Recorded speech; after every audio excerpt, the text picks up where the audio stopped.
Pagiku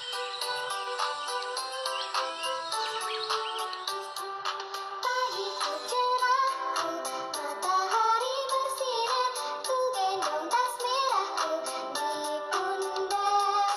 Selamat pagi semua, ku nantikan dirimu di depan kelasmu, menantikan kami. Guruku tersayang, guru tercinta, tanpamu apa jadinya aku? Tak bisa baca tulis, mengerti banyak hal. Oke, terima kasih. Silakan disiapkan dulu.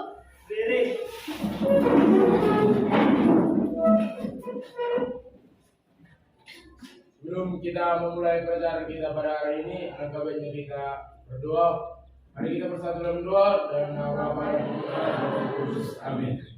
Hati Kudus Yesus, kami mohon kepadamu, anugerahkanlah cintamu kepada kami, agar kami semakin mencintai Engkau dan sesama, dengan segenap hati dan pikiran, dalam segala tingkah laku sehari-hari, demi kemuliaan namamu, kini dan sepanjang segala masa. Amin.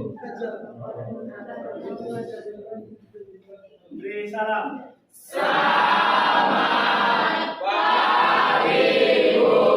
Oke, selamat pagi. Silakan duduk dengan tertib.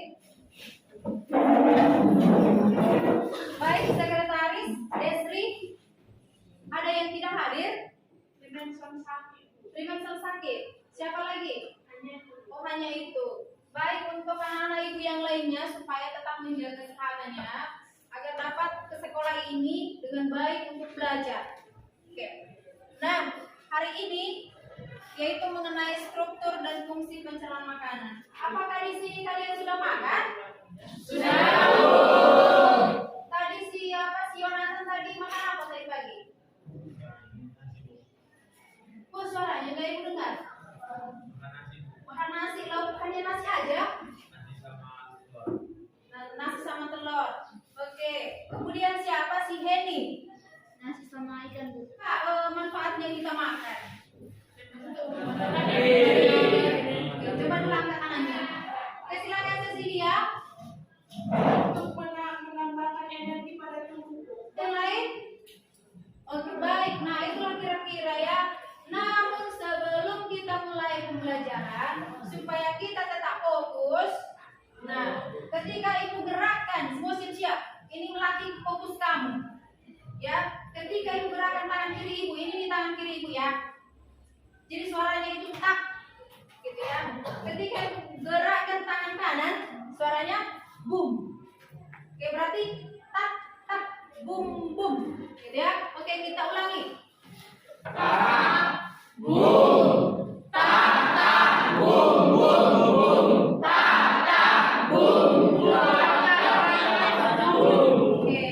Oke, sekali lagi ya supaya lebih fokus.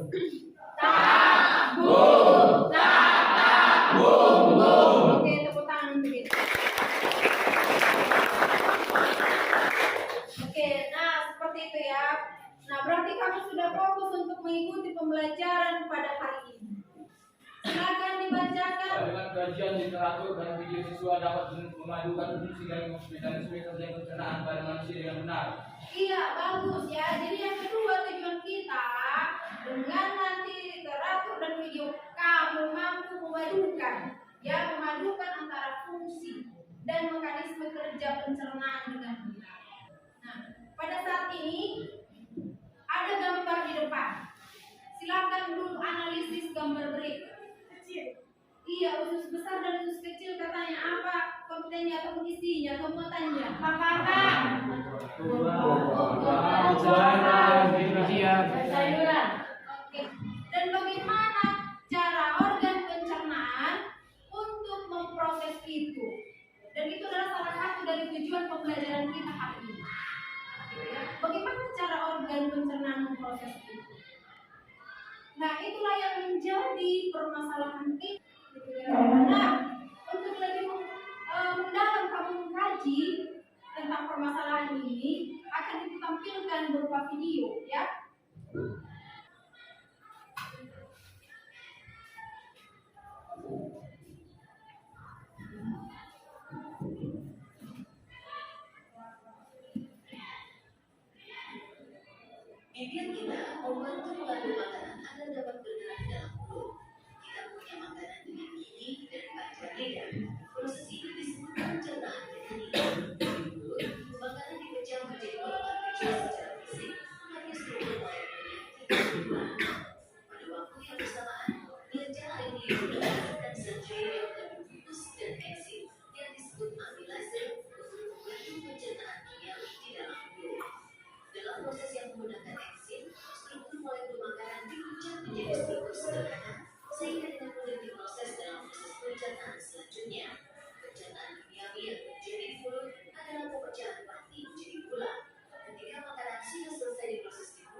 makanan telah ditelan, makanan itu masuk ke esofagus untuk dikirim ke lambung. Pergerakan makanan dalam esofagus untuk mencapai lambung membutuhkan 4-10 detik. Makanan dapat bergerak di dalam esofagus dibantu oleh pergerakan otot esofagus. Pergerakan ini khusus harus ke dalam pencernaan kimiawi saja. Proses ini kebanyakan terjadi di kulit. Hingga saat kimia, karbohidrat, protein, dan lemak dipecah dalam tempat ini sampai mereka diserap kemudian. Karbohidrat dipecah menjadi glukosa, protein dipecah menjadi asam amino, dan lemak. gerakan peristaltik terjadi di usus besar untuk mengirim makanan yang tidak dicerna ke rektum kemudian keluar melalui anus sebagai feses.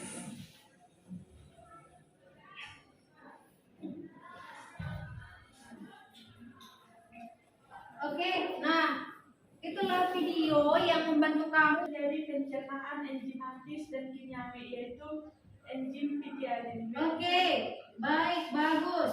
Nah, ada nggak pertanyaan dari video tadi? Oke, silakan Kristi. Silakan si Cecilia. Bagaimana caranya tadi organ pencernaan itu? Makanan yang masuk dalam Kuat. makanan yang masuk dalam tubuh dicerna oleh organ-organ dengan enzim-enzim yang terdapat dalam organ-organ tersebut. Seperti di mulut terdapat enzim yang mengubah nasi menjadi manis. Oke, bagus sekali. Pekerjaannya nanti kerjakanlah dengan baik. Ya. Nah, untuk itu sekarang silakan dulu dibentuk kelompoknya. Kelompok 1 sudah saya bagikan ya tadi ya. Kelompok 1, kelompok 2, kelompok 3, kelompok 4 dan kelompok 5.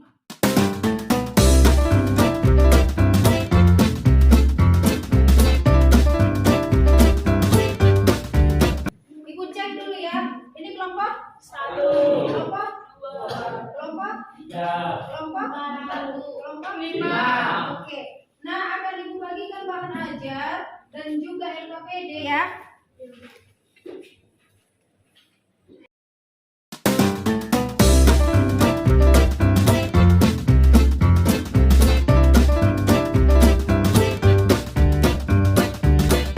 Waktu dalam proses pengerjaan ini hanya 20 menit. Isi di sini kan? Iya, diisi di kertasnya. Hanya 20 menit dimulai dari sekarang. Silakan.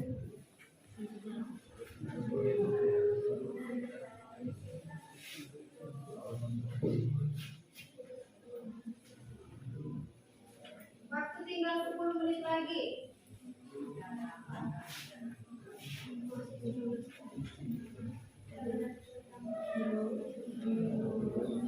Nah, diskusinya sekarang kamu akan mempresentasikan diskusimu. Silakan maju kelompok 1 ke depan. Ya. Baik, silakan dimulai kelompok 1. Selamat pagi teman-teman. Di sini kami dari kelompok 1 akan menjelaskan tentang bagaimana mulut. Perkenalkan, nama saya Adelia sebagai moderator. Perkenalkan anggota kami Jonathan, Eliaza, Jonathan, dan sebagai nutulen Frankie. Di sini kami akan menjelaskan. Liur pun bercampur dengan makanan untuk mulai memecahnya menjadi bentuk yang dapat diserap dan digunakan tubuh. Saat menelan, lidah bertugas memasukkan makanan ke tenggorokan dan ke kerongkongan. Enzim yang dihasilkan yaitu enzim pitialin atau enzim amilase. Fungsi enzim yaitu memecah zat fatty atau karbohidrat menjadi gula. Mekanisme kerjanya yaitu saat makanan masuk ke dalam mulut, kelenjar ludah otomatis terstimulasi untuk memproduksi air liur. Air liur mengandung konsentrasi tinggi yaitu enzim pitialin. Oke, bagus. Kasih dulu tepuk tangan. Tambahkan dari Cecilia, tambahkan. Yang dibacakan oleh teman-teman tadi di depan itu proses mekanisme dalam mulut yang dilakukan yang dibantu oleh enzim-enzim yang terdapat dalam mulut. Bagus sekali. Siapa yang mau bertanya kepada kelompok 1? Kenapa kamu yang punya terlalu di dalam mulut? Oke, nah mungkin terlalu cepat Sirius membilangkan, kan akan diteluruskan ya. Mengapa katanya nasi yang dikunyah dalam mulut tanpa lauk itu akan terasa manis? Itu kira-kira. Yang menjawab yaitu Frankie. Baiklah, saya akan menjawab pertanyaan dari teman saya. Nasi yang dimakan dalam mulut tanpa lauk akan terasa manis karena air liur mengandung enzim itialin atau enzim amilase. Oke, baik. Pertanyaan, bagaimana keadaan makanan di kerongkongan dan lambung? Jadi, lambung adalah organ yang berongga atau wadah yang terletak sebelah kiri rongga perut. Lambung sering juga disebut sebagai kantong nasi. Fungsi lambung pada dasarnya untuk menyimpan makanan saat sedang dicampur dengan enzim pencernaan. Enzim ini melanjutkan proses membentuk makanan menjadi bentuk yang dapat digunakan. Sel-sel di dalam lapisan lambung akan mengeluarkan asam kuat dan enzim kuat yang bertanggung jawab untuk proses pemecahan makanan. Ketika makanan sudah diproses, sisanya kemudian dilepaskan ke usus kecil. Pada proses ini, makanan telah terbentuk lumat yang disebut bolus. Bolus bergerak lewat kerongkongan yang masuk ke dalam lambung. Lambung menggiling enzim dengan ototnya yang berlapis-lapis, lalu mencampurkannya dengan asam dan enzim pencernaan di bawah. Oke, bagus sekali, kasih tepuk tangan untuk mereka. Oke, baik, kira-kira siapa yang bisa mengulang apa yang mereka presentasikan? Itu kerongkongan dan lambung tadi. Ya, silakan Deswan. Kerongkongan yang berfungsi menggerakkan makanan dari faring ke lambung dengan gerakan peristaltik. Oke, bagus sekali ya. Jadi di kerongkongan itu ada gerakan peristaltik untuk mendorong makanan dari faring ke lambung. Gitu. Baik, untuk kelompok 2, kira-kira siapa yang mau bertanya? Oke, ternyata si Deswan lagi. Silakan, apa pertanyaannya Deswan? Baiklah, saya akan bertanya kepada kelompok 2, mengapa di kerongkongan tidak terjadi pencernaan? Oke, jadi pertanyaan si Deswan itu kenapa ya tidak ada pencernaan mekanik maupun kimiawi itu di kerongkongan? Siapa yang menjawab? Dalam kerongkongan tidak terjadi proses pencernaan makanan karena kerongkongan hanya berfungsi untuk mengantarkan makanan dari mulut ke lambung yang dibantu oleh gerakan peristaltik. Oke, bagus sekali.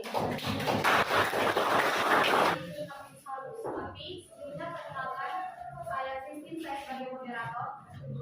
Lain sebagai Baik, suaranya ya. Kami akan menjelaskan tentang usus halus yang akan dijelaskan pertama oleh teman kami lain. 1. Struktur organ. 1. Usus double jari atau duodenum, usus kosong atau jejunum, ileum. 2. Enzim yang dihasilkan: amilase, tripsin, lipase, pepsin, laktase. Bulan. Apakah perbedaan antara proses pencernaan secara mekanik dan kimiawi? Proses mekanik dilakukan tanpa enzim, sedangkan kimiawi menggunakan enzim. Oke, bagus sekali, kasih. Apakah di usus halus terjadi pencernaan organik? Terjadi di usus halus yaitu pencernaan secara mekanik, yaitu terdapat di duodenum, yaitu menggunakan cairan lembut untuk mencerna makanan. Di duodenum itu secara kimiawi, yaitu menggunakan enzim juga untuk menghasilkan makanan tadi, lalu dibawa ke ileum untuk melalui gerakan kontraksi otot. Nah, di ileum inilah terjadi pencernaan secara mekanik, yaitu tempat penyerapan makanan yang kemudian akan dikirim melalui. Jadi kami akan mempresentasikan hasil penelitian kami. usus ini bertanggung jawab untuk memproses limbah yang tersisa dari proses pencernaan. Limbah atau kotoran dilewaskan melalui usus besar dengan cara peristaltik. Pertama, dalam keadaan cair dan akhirnya dalam bentuk padat. Karena tubuh memerlukan air, maka sebagian besar air diserap kembali ke usus besar. Penyerapan kembali air dalam fungsi penting dari usus besar. Kotoran kemudian disimpan dalam usus sigmoid yang berbentuk S sampai ada dorongan untuk mengosongkannya. Gerakan peristaltik lalu akan mendorong pijak ke dalam rektum sekali lagi atau 2 kali sehari sehingga dikeluarkan melalui anus air besar. Oke, kasih tepuk tangan untuk. Kira-kira siapa yang bertanya mengenai hasil presentasi mereka? Silakan. Apakah di usus besar terjadi pencernaan makanan? dalam usus besar itu tidak terjadi lagi proses pencernaan karena di usus besar itu sudah terdapat hanya terdapat sisa makanan saja.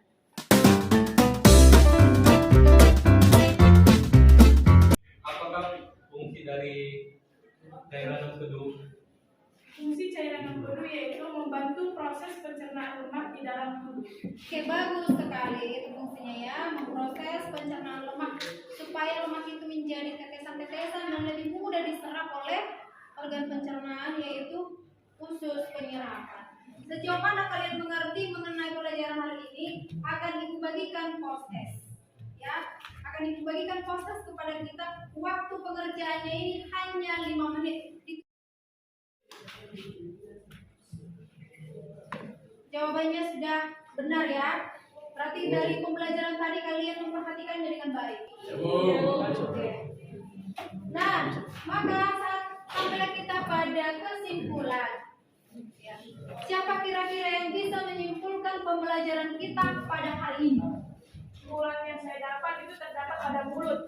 Di mulut saya dapat mengetahui bahwa di mulut terjadi proses pencernaan yang secara kimiawi dan mekanik. Secara mekanik itu dilakukan oleh gigi dan juga secara kimiawi dilakukan oleh enzim-enzim yang terdapat pada mulut.